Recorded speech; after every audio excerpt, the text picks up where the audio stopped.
What is up, Cowboys Corner? It has been quite a while since we've done one of these shows.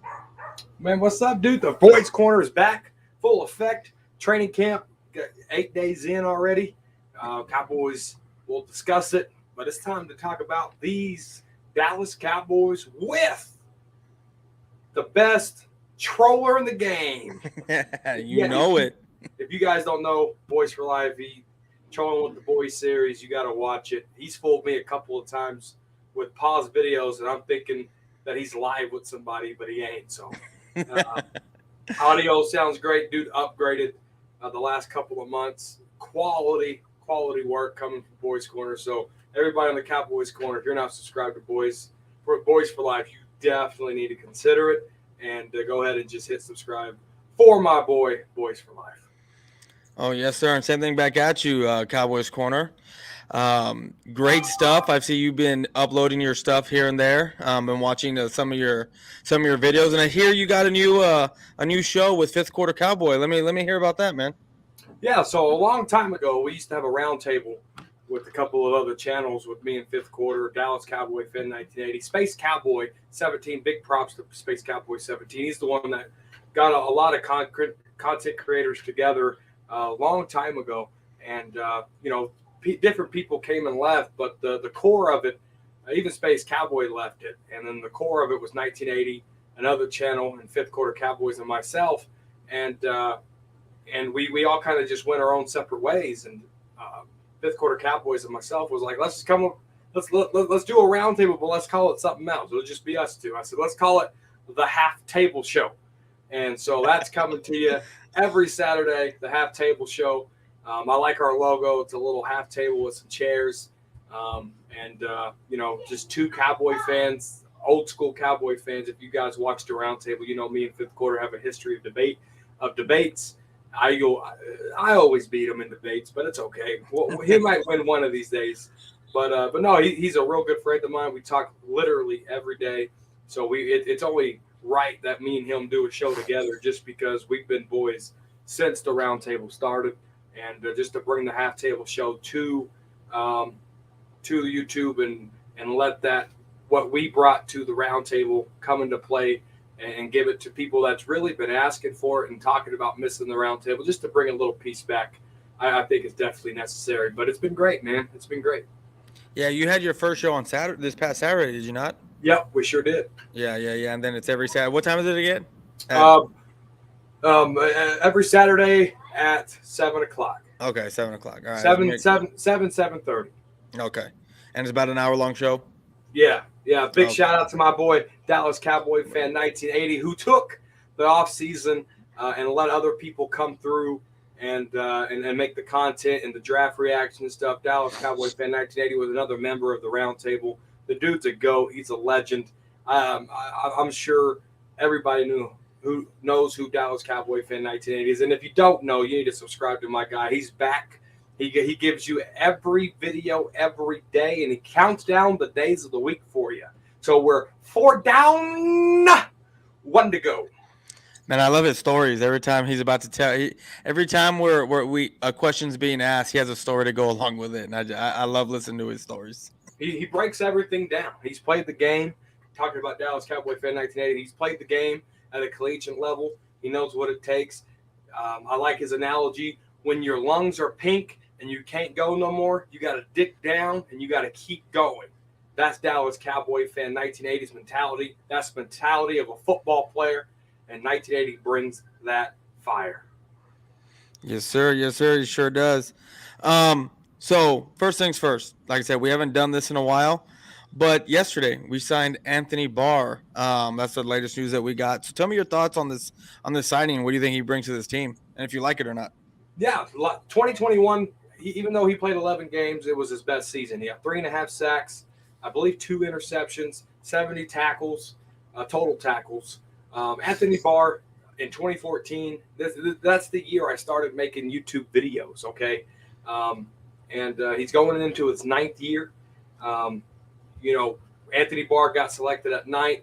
Ryan Shazier went to with the Steelers, and then we happened to get Zach the Hammer Martin, right? But Anthony Barr was high on my radar. a long time ago, and I'm gonna be honest with you. There's only one player that I've ever really liked on the NFC East football team, and his name was Ryan Kerrigan. He just retired, um, and there's not a lot of players that I really watch. Ryan Kerrigan was one of them. Anthony Barr was another one that I watched, just because I admire the way they play the game of football.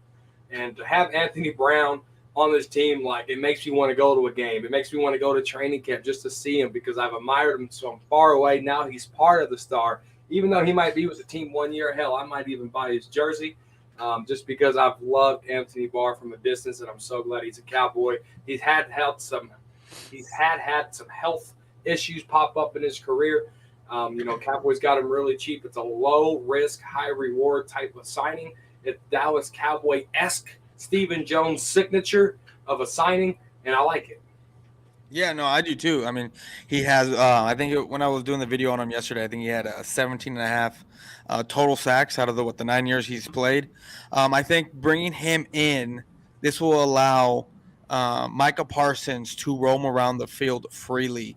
And that's what we like to see, because when Micah Parsons roams around the field freely, he gets a lot of sacks. He's very dangerous on that defense side of the ball. And bringing Anthony Barr in, not only does he allow Micah Parsons to roam around freely, he is a veteran linebacker that can help this young linebacking core. Now I get it. I know we got LVE, but Anthony Barr to me is on a different level than what LVE is. And I when I saw the signing, when I saw us talking about it way back when, didn't think it was going to happen, because when do these signings ever really happen, right? Was shocked that we brought him in, but then the first thing I thought about was, okay, this guy's a veteran. He's going to bring this presence in here, and I honestly think he makes this defense and this linebacking core. I think this puts out one of the top defenses, well, not defenses, but linebacking cores in the NFL. So I'm excited for that. I can't wait. I can't wait to see the product on the field. I can't wait to see this defense. I think this is the first time in a long time I've said anything about this defense to where I'm excited to see the defense more. It's more, can't wait to see what this offense is like. Can't wait to see what they're going to do. Dak, the weapon, Zeke, this offensive line. Now I finally get to say I can't wait to see what this defense is doing, because last year, we were like middle of the road, we were like 15, 11, something like that, ranked defense. Before Dan Quinn? Before Dan Quinn. We were 32nd. No. Before Dan Quinn, we were horrible. But I'm talking about last year. Last year, we were ranked. Last year, I think we were a top 10 defense. Yeah, top 10 defense. And I think Anthony Barr coming in, I think that'll put us a little bit over the edge and into the top 5. And I'll bet my bottom dollar on that one. And like I said, I'm excited because I'm a defensive guy. Even though in high school I did play wide receiver, I also played a little bit of corner. And I just love defense way more than I love offense. It's just something about stopping someone else just gets me pumped up more so than being able to score on somebody. I think it's a lot easier to score on someone than it is to stop somebody. So that's why I'm just, even when I play baseball, even basketball, I'm just a defensive guy. So I'm excited to see this defense. No, absolutely. I mean, you look at how much of a powerhouse the offense was and the defense was mediocre. And, once upon a time, the Dallas Cowboys salary cap on defense was like $40 million. And then Tank got franchise tagged. And he literally, like, a third of that franchise tag was the entire salary cap for the entire defense. That was mind-blowing. Cowboys really made a shift here. They basically drafted everything last year defense, right? Mike McCarthy getting Dan Quinn is a huge testament of how they value football teams and defense especially. I think they really believe CeeDee Lamb. I just want a balanced football team. Offense, defense, and the special teams, right? If the offense happens to have a little slip, that I know the defense is going to take care of us. The defense happens to have a little slip, I know the offense is going to take care of us. I know special teams might go make a play. I mean, you've got all the times we block punts and field goals and things of that nature. And Tony Pollard leading the league in kickoff return yards. So I want balance. And right now the offense looks a little off balance. I got the defense here, and I got the offense here, and I got special teams down here. I need all those three to come back and balance each other out, because it's going to take all 53 men to get where we want to go. Oh, yeah, for sure. I'm with you on the balance thing, but I also want it to be if for whatever reason, the like you said, the offense can get it done in a game, because we all know the offense sputters at times throughout the season. I want to be I want it to be known that the defense is something you got to worry about. I want it to be, all right, the defense got us this game. I don't want it to be where the way it has been in the past, where the offense can't keep up with the other team, and we know our defense is. I mean, I still got PTSD from that stuff. Even though, like last year, I would watch it and I'm like, oh, I hope we can stop this team, and then we end up doing it. Have a sigh of relief. I just feel like this year it's going to be a very talented defense. That if the offense does at some point sputter, that our defense is going to be able to have our offenses back, and I'm very excited for that. I'm very excited for that because we haven't had that here in a long time. In a very long time. Yeah. But no, man, training camp, dude. What you got, man? Who's standing out to you? Well, the one that's standing out to me is CD, because we're looking to see if he's able to be that number one without Amari Cooper, and it seems like he is setting the world on fire over there. I get it; it's just practice, but nonetheless, he's showing up, and it seems like he's proven himself in practice that he can be that number one. So I'm just excited to see what CD Lamb is going to be doing this season. Now we know who Dak is and what he can do. And we know what Kellen Moore is. And there's a report out there talking about how, coming from Amari Cooper, that if Kellen Moore can feature him, that CD definitely can be a top guy. He can be number one, and that's all I want to see is CD to prove everyone that isn't a Dallas Cowboy fan wrong. That he can be that number one guy, that he doesn't need Amari Cooper, that he is ready to transition into that number one role. So that's who's standing out to me, and that's who I'm excited to see. And yourself? Oh, Dennis Houston, the wide receiver, number 3. Mm-hmm. Dak talked highly about him, kind of lit up talking about him, how he's always on the same page. He's a fast learner. He's a tough wide receiver. He'll make a mistake and come back to Dak Prescott and try to correct it. Undrafted free agent guy, trying to make this football team. Cowboys have a history of it.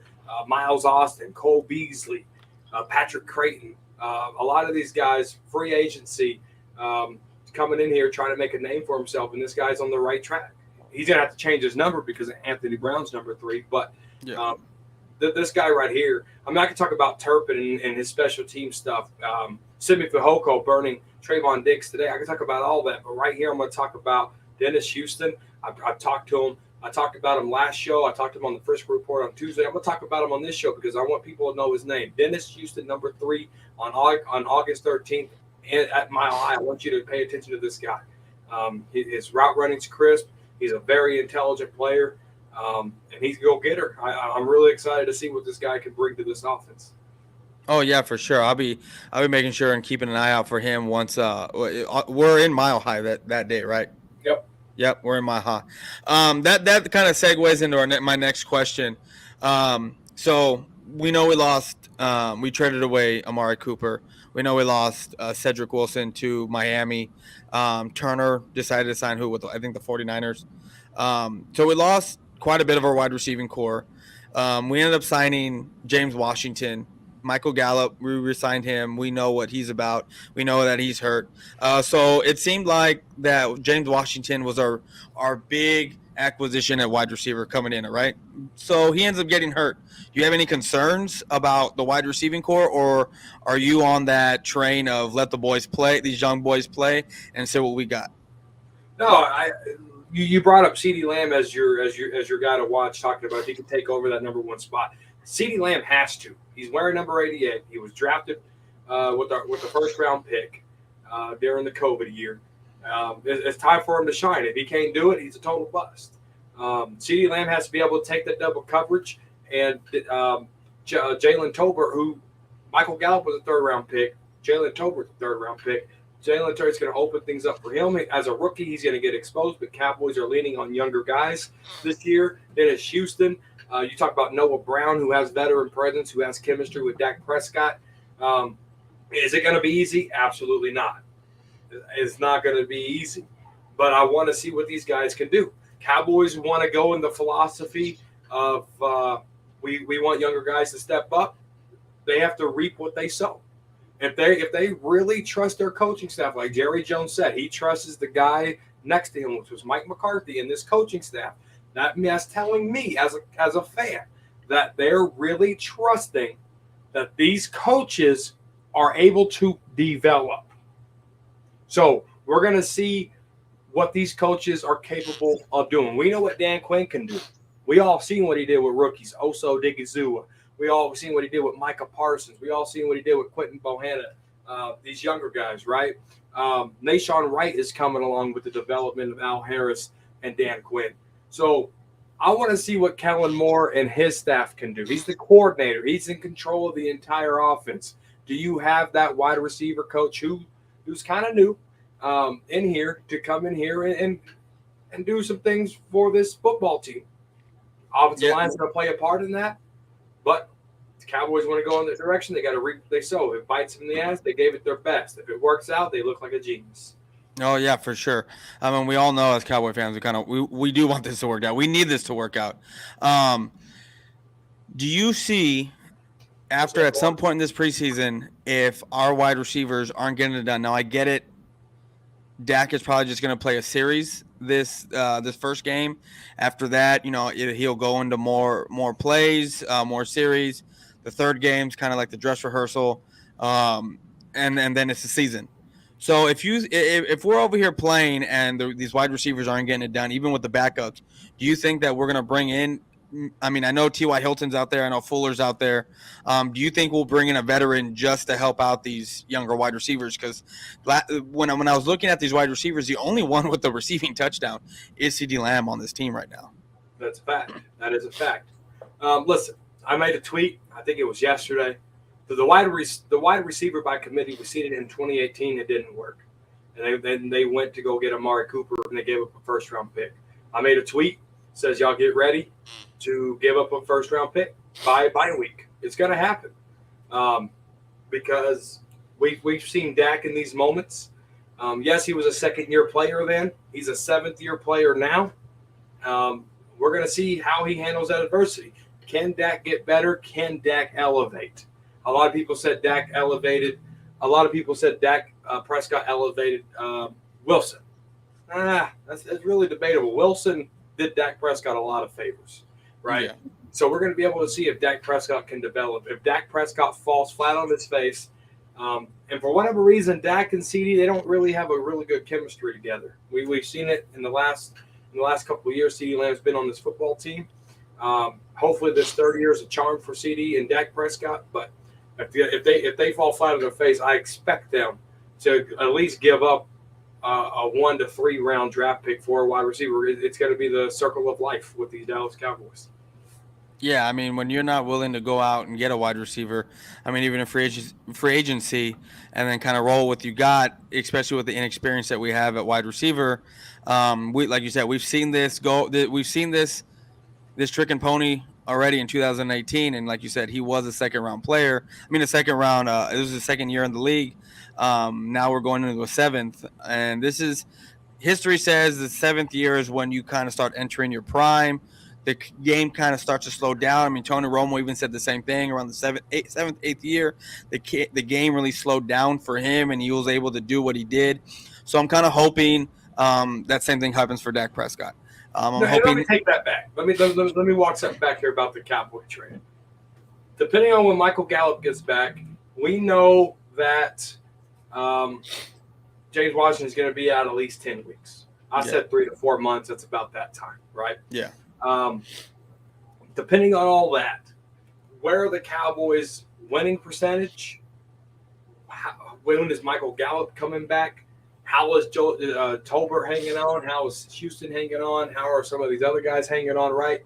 So they might not trade for a wide receiver if things fall in the right place with players coming back. Yeah.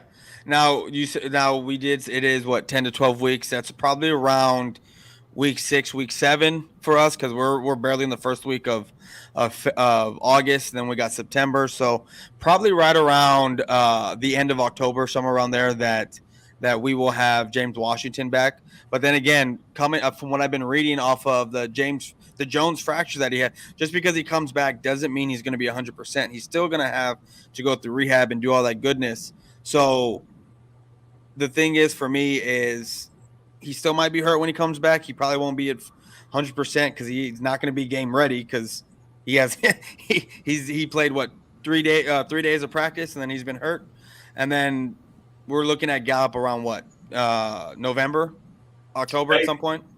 August, September. I'm thinking early October. Okay, now if we look at our schedule, we got a very tough. I mean, depending on what you think is tough, but it seems like at least the first 6 games is kind of a not a gauntlet, but it's pretty tough. We're playing 3 teams in that first 6 weeks that have been to the Super Bowl in the past 2 years. Defending champs, the Rams. We got the Bengals, and then our first game again we have Tampa. So that's going to be tough to be playing, especially with the young wide receiving core that we have, and especially the defense that the Rams have, the defense that the Bengals have, and the defense that the Tampa has. So it's going to be tough, but I'm excited to see what's going to happen. Yeah, well, let's look at the schedule. Let's do that. Hold on, give me 1 second. Yeah. Share. Bam. Can y'all see that? So hold on. Okay, let me. There you go. all right. So there's so Buccaneers right here. Starts right here. We got the Bucks, right? Yeah. Then we got the Bengals, Giants, Commanders, Rams, Eagles, Lions. So I mean, you look here, they beat us last year because the refs are blind. Bengals, Yeah. I think we could take the Bengals. I really do. I think Yeah. our defense will just introduce Joe Burrow to the world. Tom Brady, I think his running back came in fat. I think they got some cornerback issues health wise. I'm not for sure. Giants, I think, is going to be a real test to see how good the Giants are. I know they made a lot of changes, things of that sort. So I mean, you look at the 1, 2, 3, 4, 5, 6 games. You got 3 of them NFC East games and 2 outside the division. So I said that all wrong. You got two out of the 3 are NFC East games, and you're going to be able to see. Well, no, you're right. The first three out of the 6 games that we mentioned are all division guys. Oh, yeah, they're all division teams, and then we got and then we have 1 AFC team and the other 2 NFC teams in our conference. Yeah, so I mean, it's going to be a test, man.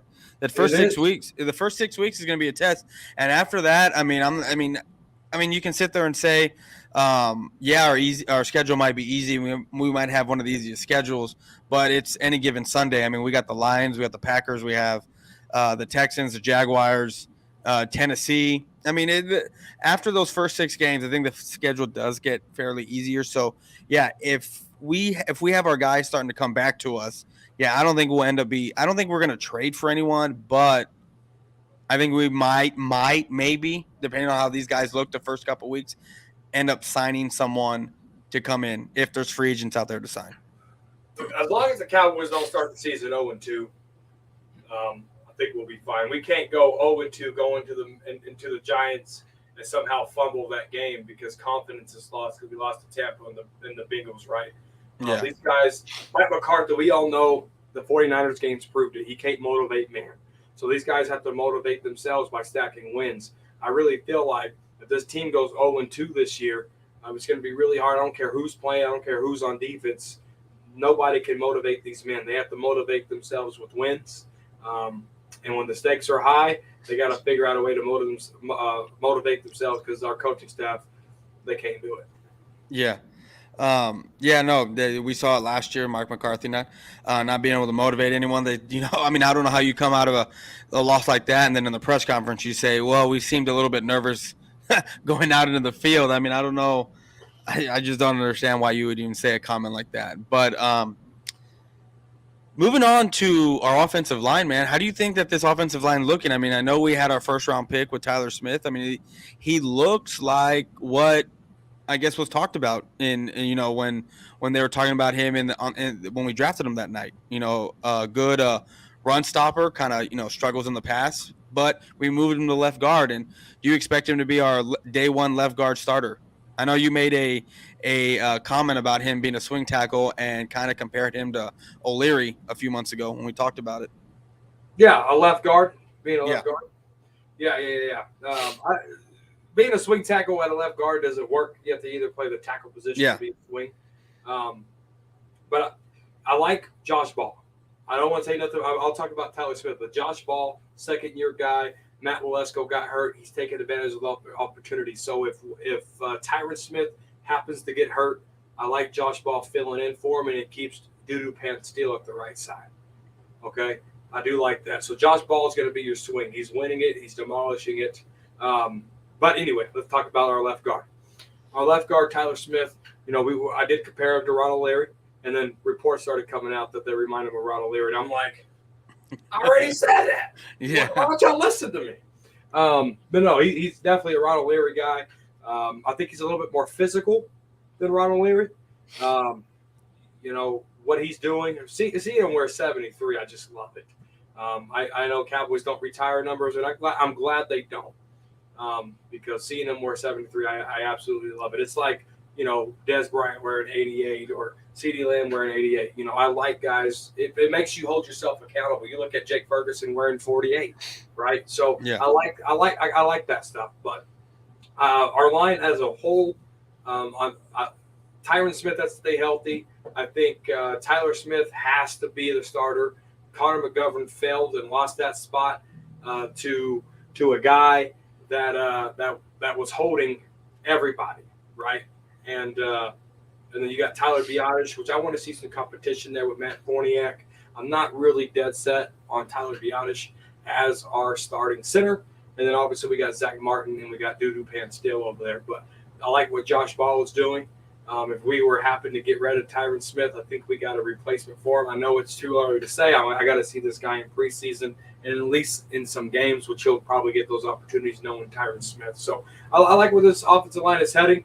I don't think they can fix it overnight. They need to gel and have camaraderie. I know we switched out the offensive line tremendously. I don't know how many times last year. As long as we can keep some camaraderie and these players are able to stay there, play that position, they can build continuity. I think it'll work. What's up, Cowboys champ?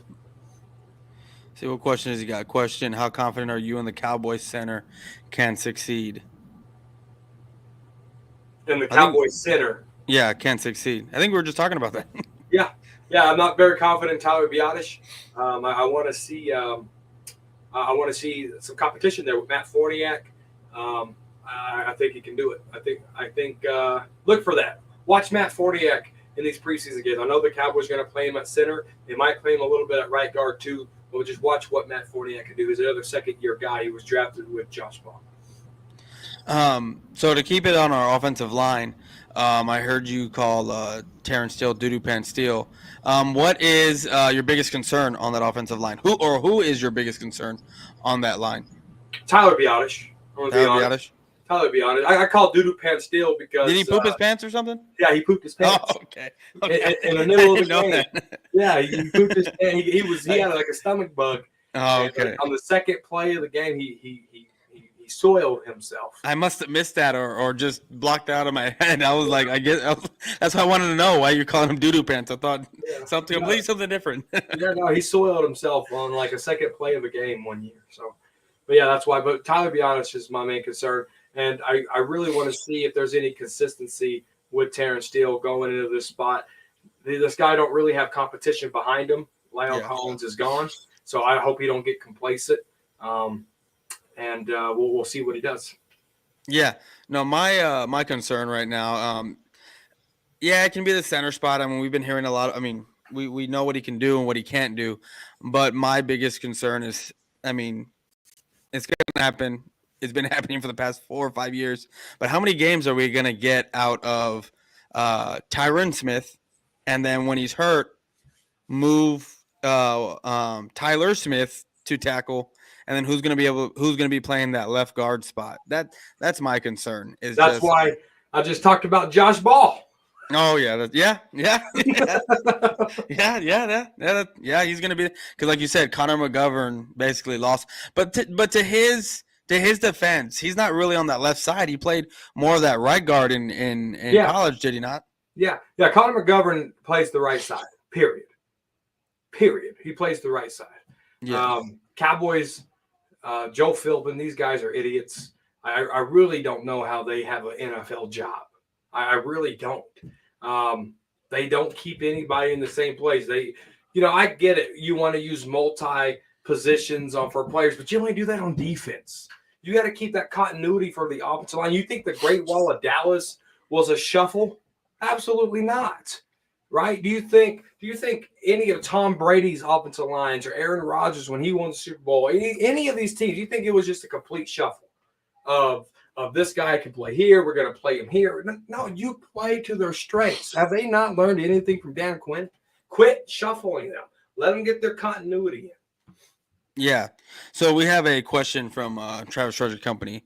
He said, might have missed it, but do you think Jake Ferguson will go into a possessive type tight end or stay a strong blocker type? He's both. He's both. Can you elaborate on that? What do you see? Turn on the tape. Turn on the Wisconsin tape. He's both. He can block. Yeah, he's got good hands, does he not? He got good hands. He could block. Jake Ferguson, he wasn't the number one tight end on my board, but he was on my board, right? Yeah. He was like the third to last of the tight end that I wanted. But we got him. We got a tight end. We needed a tight end. We got him. He's a big boy. He's a big boy too, isn't he? He's like 6'5", like 200, almost like 250, something like that, somewhere around there. His speed, I don't know. I don't know how fast he is, but it seems like the Cowboys do like a certain type. I mean, I'm not even saying anything where close to anything Jason Witten was, but to that note, I mean, Jason Witten could block and pass.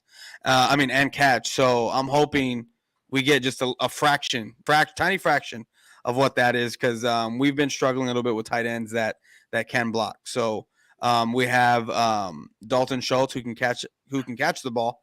I just want to see more blocking, because what I think is going to happen. This is what I was going to ask you next is, what do you see this offensive doing this year? Do you think it's going to take a step back as far as passing the ball and being pass happy the way it has been the past couple of years, to where it's like, okay, we need to prove to ourselves what Dak can actually do? Or do you think that the way they drafted this year, drafting big linemen for that offensive side, you think they're going to go back to running the ball, especially with Tony being in his contract year and then Zeke being where he's at?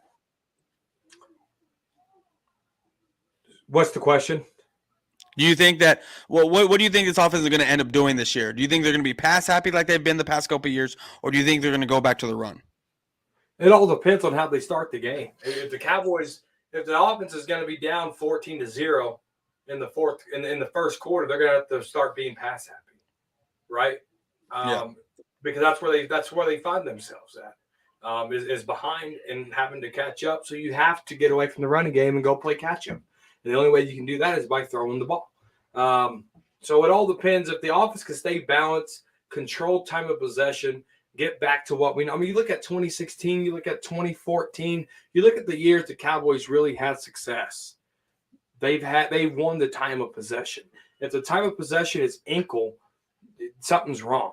Cowboys have to dominate time of possession easily, by far. They have to do that. If they can dominate time of possession, keep the opposing offense off the field, keep the defense fresh, and they have to score touchdowns, not field goals. They have to score touchdowns. Yeah. Then I think this offense can be very balanced. I really do. Is there going to be games where it's going to be one or the other? Sure. Absolutely there is. But they have to find some balance, and it starts with the offensive line. Yeah, yeah, that's 100% correct. But you brought up another good point. Is we were one of the worst red zone offenses in the league the past couple of years. It seemed like every time we got into the red zone, it was run, pass. If that didn't work, kick a field goal, and not every time we scored. I want to kind of circle back to the wide receivers. We have a kid by the name of TJ Vasher who's 6'6", 215 pounds. Seems like a human highlight reel in practice. Undrafted last year out of Texas Tech. Why haven't we brought him out into the field, at least for in the red zone, to where you just kind of throw the ball up and let him go up and get it? Because it doesn't seem like he's going to be covered by the one or the two or maybe even the three corner out there.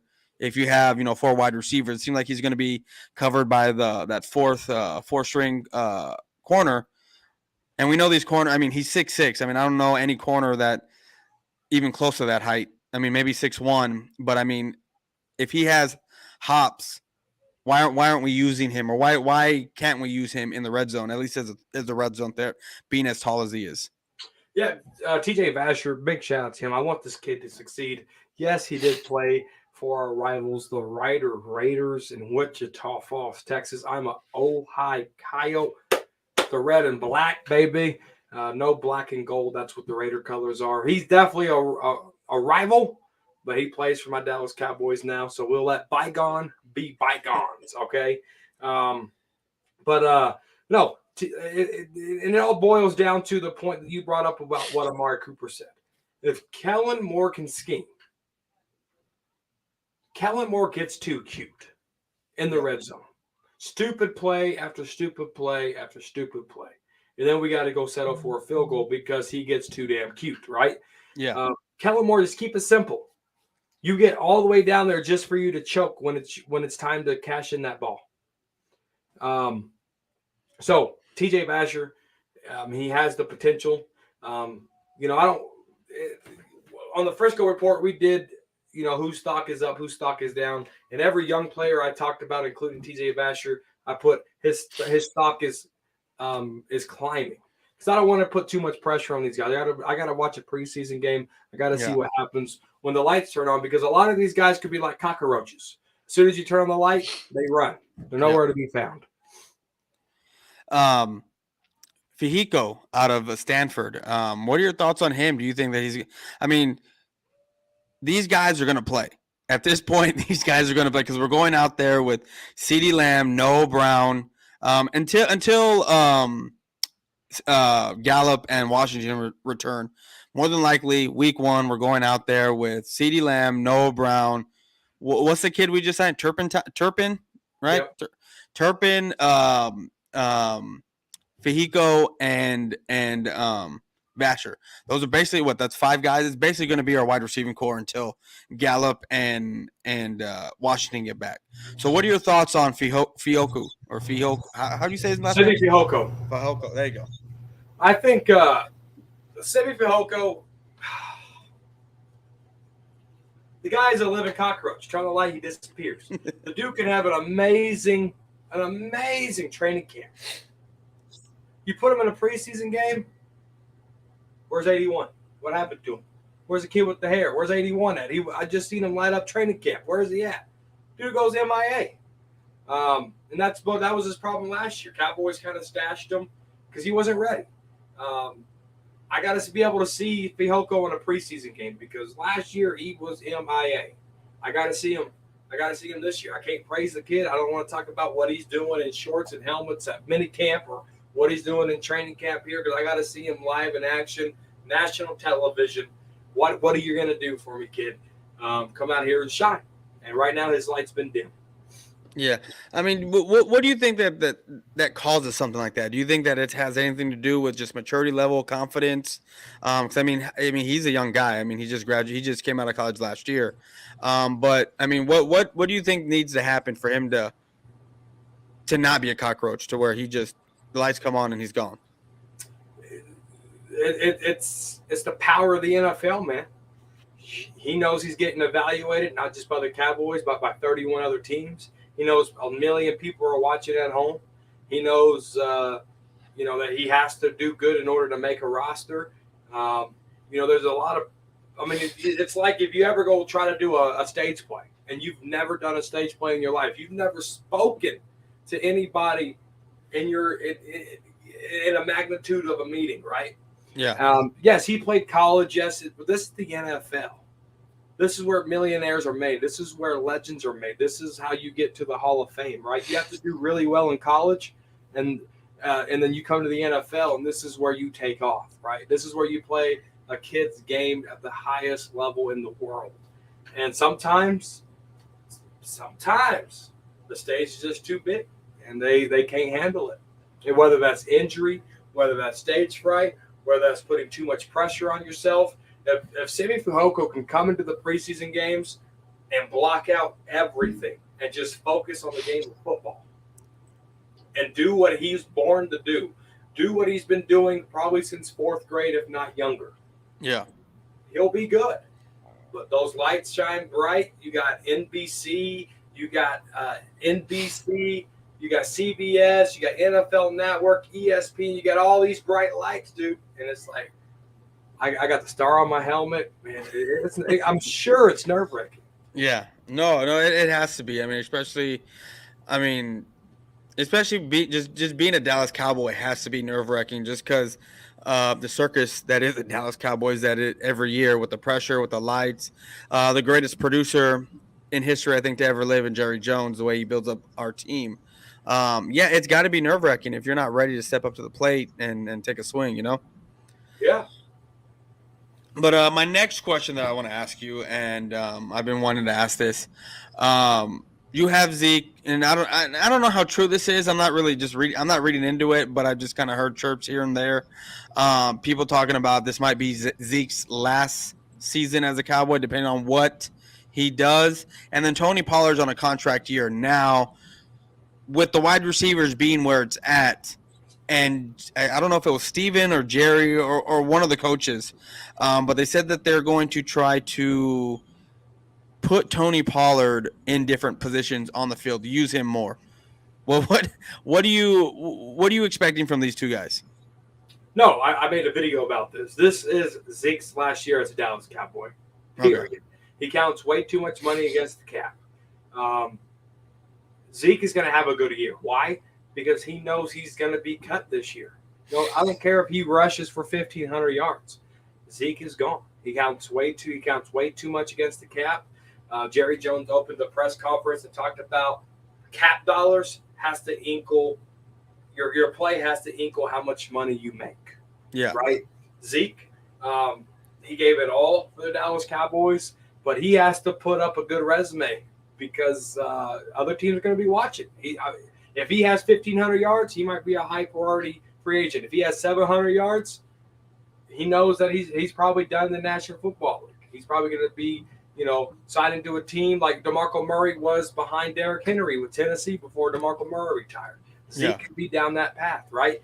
Because Zeke, let's face it, he's not 2016 Zeke, and nor will we ever get 2016 Ezekiel Elliott, right? So that's where Zeke's at. And I really, truly believe this is Zeke's last year with the Dallas Cowboys. Tony Pollard, again, I talked about the offensive line and then shuffling the deck. Yeah. If you want Tony Pollard as running back, play him at running back. You're gonna get too cute, and you're gonna get this guy hurt. He's gonna get in the middle of the slot, and he's gonna get a hit that he's never took before since Memphis, and it's gonna rock his world because as a running back, you're able to brace for that hit. You can see the hit. You can lower your shoulder. If you're running down the middle and trying to catch a slant ball and that linebacker's coming at you 100 miles an hour, it could hurt TP, man. Let's be real. Keep them at one spot. You can't shuffle these guys. On defense, you can do it. But on offense, unfortunately, you can't do it. Yeah. So with Zeke probably being gone, I haven't really looked at, what would the cap hit be next year? What kind of dead money we would have? Saving $10 million. Saving $10 million? Okay. So with Zeke being gone and saving $10 million and Tony Pollard on a contract year, what do you think? I mean, and like I said, they're planning to, or they talk about planning to use Tony Pollard in different spots. But do you also see the Cowboys trying to limit what he's doing so they don't have to pay him because he is on a contract year this year? And if Zeke is gone, then you would think Tony Pollard's the guy that we re-signed to keep, or no? They'll probably try to re-sign him, yeah, but they have to go get them another running back. See, Tony Pollard, this is my way of thinking. I don't know if this is facts or not. Guys, let me know in the comment section if you guys think this. When I picture Tony Pollard, who I've seen in person, right, I don't see him as a 350 carry running back for a season. Yeah. I don't see it. I don't see him carrying running the ball 25 times a game. I don't see it. But that's just me. I think he's a compliment to a Thunder. He's the Lightning. If you can get that, who was that running back with the Saints? It was Alvin Kamara. Then it was what was his name? Mike Ingram. And Yeah. then you got Mark the Ingram. you got the Thunder, Mark Ingram, and then you got the Lightning, Kamara, Yeah. right? So Tony Pollard is Kamara, but we need that Ezekiel Elliott. We need that Thunder. Simon said it best. Tony's a scat back. It's thunder and lightning. Yeah. So I forgot what I was going to ask you. So then with let's just say for all whatever it is, Zeke's gone. So then you're expecting us in the draft to go to try to pick up another running back then, because we are going to need that second back, that big back, the one that's going that thunder, like you said. You expect us going in the draft next year? Yeah, if this is Zeke, we have to go in and get a wide receiver. Oh, not a running back. Yeah, Zeke's gone. We're going to draft a running back. So with Zeke being gone, he's gone. Why not? Is it because his contract's too big? No one's going to take on that contract. Why would we just release him? Why wouldn't we try to get something for him, or can we? Because he's going to be going to his 8th year and he's a running back. Yeah. Okay. Yeah. And that's right. And his yards have declined every year. There's no leverage. Yeah. No, that's true. That's true. So, man, we've been at this about 45 minutes. I can hear my son crying right now. Well, congratulations, bro. That's awesome. Thank you. Yeah, man. He's luckily we got blessed with a good baby. We got blessed with a good baby. He doesn't cry only when he's hungry, only when he needs to be changed. But other than that, man, he eats, sleeps, and poops. That's basically all he does. That's all he does. He's not really fussy too much. We thought that since he was getting a little bit older, I think going into his 5th week of being born, he was getting a little fussy. Come to find out, I didn't realize this. He hadn't taken a dump in like 2 days. So we gave him some medicine to help relieve the gas. And next thing you know, he had a blowout while my wife was carrying him in the middle of one of my shows. She texted me and she's like, "Oh my God. It's everywhere." Yeah, it's everywhere. It even got on the bed. I was like, "Oh my God. Oh my God." Oh yeah, those blowouts, trust me, brother, there's more to come. Dude, I'm not kidding you, man. I want to say it was his 2nd or 3rd week being home, and he was asleep, and I just got done feeding him, and he wouldn't go back to sleep, and it was like 2, 3 in the morning, and he was just wide awake. So I was like, all right, and he has a lamp, and I turned it on, and I was reading him a book, and then all I feel is like, I don't have a shirt on. He doesn't either. So all I feel is something running down my stomach, and I thought he spit up. So I was like, oh shit. And I look at him, there's no spit up. Oh, what the hell is this? And I look, I was like, babe. She like freaked out and ran. And I was like, he just shit all over me. Like it just ran down my stomach into my belly. I was like, I gotta clean up, man. I got it all over me. You need to change him. Yeah, no, dude. I'm telling you, man. One of the craziest things, like you'll get used when you have kids. You get used to certain things like changing diapers, smelling the odor of the poop and stuff. But one thing I could never get used to was flipping boogers. Until this day, I cannot pick a booger. I can't. It makes me want to vomit. It makes me sick. It makes me want to gag. Can't. I can deal with throw up, poop, pee, you name it, but I cannot mess with boogers. Dude, I can. The thing that I can't deal with right now is I guess, well, I think it was the formula, but we'd feed him the formula, he'd spit up, and then it would just smell like curled milk. I was like, like, and then I have my beard, right, and I have him right here, and then sometimes like he just looks at me and it's all over my beard, so it's all over my face. Even though I wash it, I'm just like, I can just smell it into my face. And then he was at that point to where he couldn't take a bath yet because his umbilical cord, even though it kind of fell off, it wasn't healing properly. So we ended up having to go to the doctor 3 times to where they finally like put some stuff on it to where they froze it to where, that stuff that you put on your warts. Yeah. So they finally put that stuff on, so that we were finally able to give him a bath after his belly button healed. But we were having to wipe him down with wipies just to get that throw up off, because we couldn't give him a bath at all. And then after a week of him being home and he had spit up a few times, you could just smell on him that curled milk or it was like 2 weeks after, because my wife breastfed him for a few weeks, and then we are trying to transition him to the bottle because she takes some medicine that actually dried up her milk that wasn't allowing her to produce milk. Because even when she was pumping, she was only getting so much, and she found out that it was her medicine causing that. So we had to put him on formula. And yeah, man, that's I can the poop, because I clean sewer lines for a living, right? Or until I got my promotion. But that's what I did. So like the smell, like I'm used to it. The shitting, I'm used to it. It's just that curled milk that I'm just like, mm-mm, mm-mm. I'll never get used to that. My daughter, my oldest, her name's Ellie. Um, you never want to buckle your kids. This is a dad tip. You never want to buckle your kids in a car seat with their jacket on, because they don't get snug. They can slip out of the car seat if you ever were to wreck. So never buckle your kids on with the jacket. So we always took the jacket off, made sure everything was snugged, right? And, Yeah. And so I got. We're at Walmart. I took her off. I put her jacket back on her, and we put her in the car seat and put her in the car seat for the cart. And I can see that she's turning really red. And so I'm like, oh crap! I think she's overheating. So I take the jacket off of her, and I'm holding her real tight, and I'm trying to give her some air, and she vomits probably like 7 times on me in the middle of Walmart. Oh man. So I'm trying to hold her and try to keep the throw up all over me, on me, so it ain't dripping on Walmart's floor, right?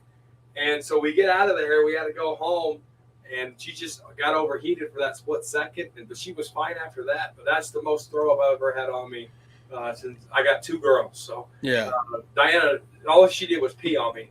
She never threw up on me though. Yeah, we were giving my son a bath, or I was giving my son a bath, the last bath that he had. And I was cleaning him and everything, and I went to go grab more soap so I can go clean him, and I just feel something hitting me, and I turn around and look. I was like, all right, just pee, bro. Just come on. Because I'm in the bathtub with him. I have my swimming trunks on.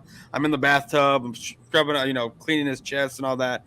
And the next thing I know, I feel on my leg just like a stream hitting me. I was like, what the hell is this? I was like, all right, man. Just fucking pee on me, bro. Come on, get it over with so I can go back to washing you. Like I cleaned him, whatever. I called my wife. He got done, gave him, and then I kind of had to clean myself off because I had pee all over me. Yeah. So kids are fun, man. Kids are fun. I know, man. I'm loving every minute of it. He's becoming more aware of everything. He actually turns 2 months next week on Thursday. So he'll be getting, and I feel so bad. Wait, how long? He'll be 2 months on Thursday. It just seemed like yesterday you sent me the pictures. Are you serious? Yeah, 2 months. August 11th. He was born June 11th. Holy smokes! I know, man. How time flies, bro. Yeah, 2 months already. Are you serious? Yeah, he was born June 11th. I swear you sent me those pictures yesterday. Yeah, no. Well, when I sent you those pictures, I think he had been born like 3 weeks or so. So when I sent them to you, yeah, okay. Yeah. I think he already had been at home, and it already been like about 3 weeks when I sent you those pictures. But yeah, it's been about 2 months. Thanks, normal guy. I appreciate that. Oh yes, sir. Thank you. Oh yeah, sub up Cowboys Corner. Yes, yeah, man. It's been a joy the entire time. Like it was funny, man, because I thought when he was born and the changing the diapers, I thought I was gonna be like, hey, I want to put a fucking nose pin over me. I'm not gonna. I did it first. Well, see, like I said, you get used to that stuff. Yeah. But boogers, I can't get used to. Man, it freaked me out because, of course, I've never had a child before, and especially I've never had to take care of a newborn child. So when he started taking shits and they were like tarry, it freaked me out. It really freaked me out. I didn't know that's what they did for the first like 3 weeks or whatever. Yeah. And then they shit yellow. Yeah. That's where that saying goes. I've been doing this since you were shitting yellow. Yeah. Yeah, that's where that saying comes from. That's what that means. So no, man, it's been fun every minute. Like I was gonna say, I just feel bad because I used all my sick leave and vacation time and any other time I had while I was out for this past month and a half with him as my wife was healing. So I'm not gonna be able to be there when he's getting his 2 month shots, and everyone's telling me he's getting a lot of shots. My wife's telling me, and I feel real bad. This first year.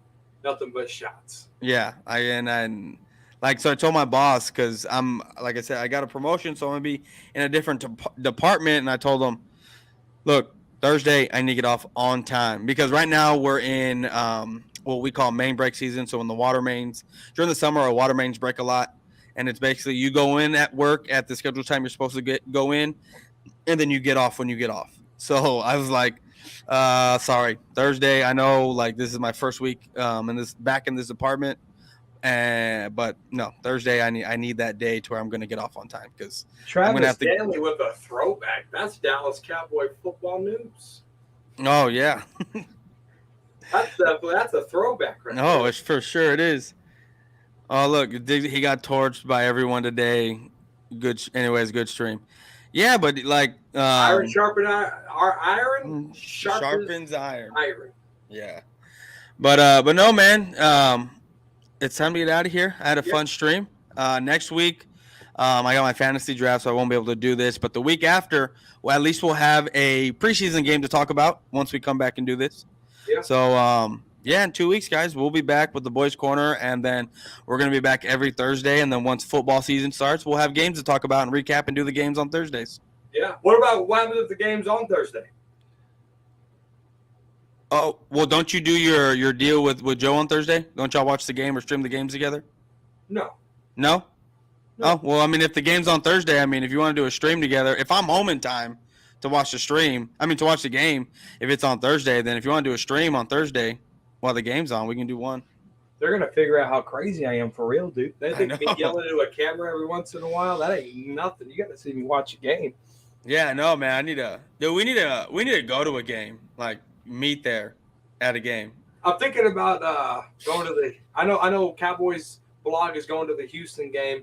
My daughter broke her arm, so we got to pay for. And she had surgery, so we got to pay for that. I'm balancing everything so we can get. I don't like having debt, so Yeah.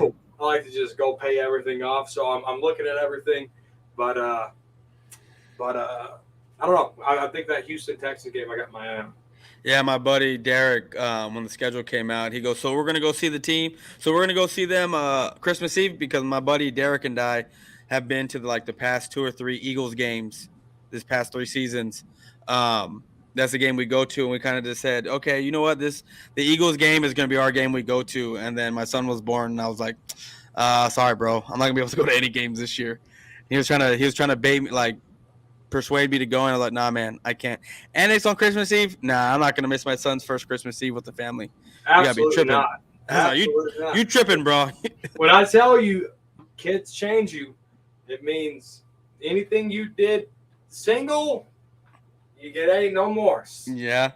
Car seat and a stroller. Yeah. Bottles, formulas, diapers, wipes. Yeah. My wife was making fun of me because she has a big bag, and then she has a backpack type bag. I like using that backpack because I can just fucking throw it on my back and just go.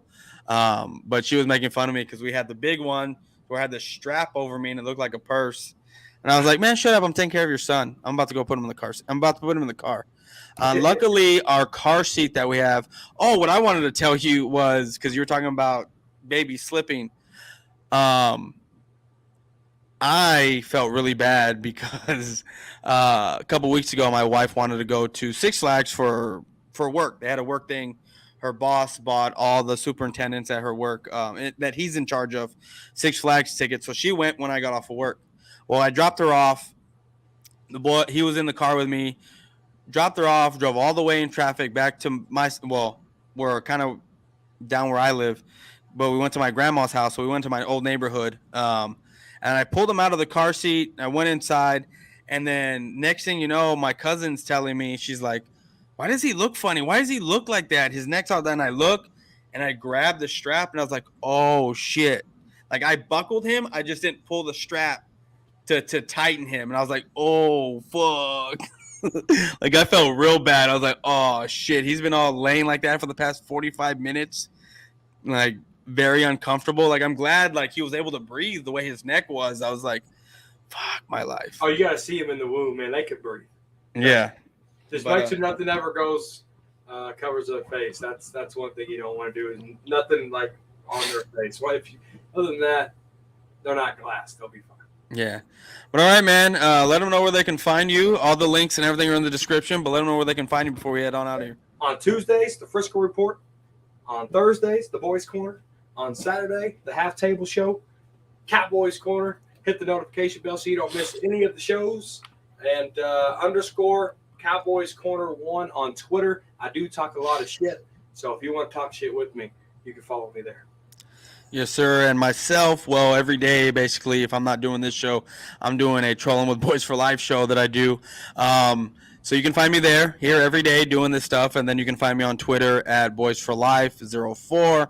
Still trolling and talking shit to the Eagle fans because that's what I do. But anyways, guys, that is it for today. We will be back in 2 weeks. I had a great show. How about you? Oh, hey. Woo-hoo. It's always good hanging out with my boy for life. What? Yes, sir. All right, we're out, guys. Laters.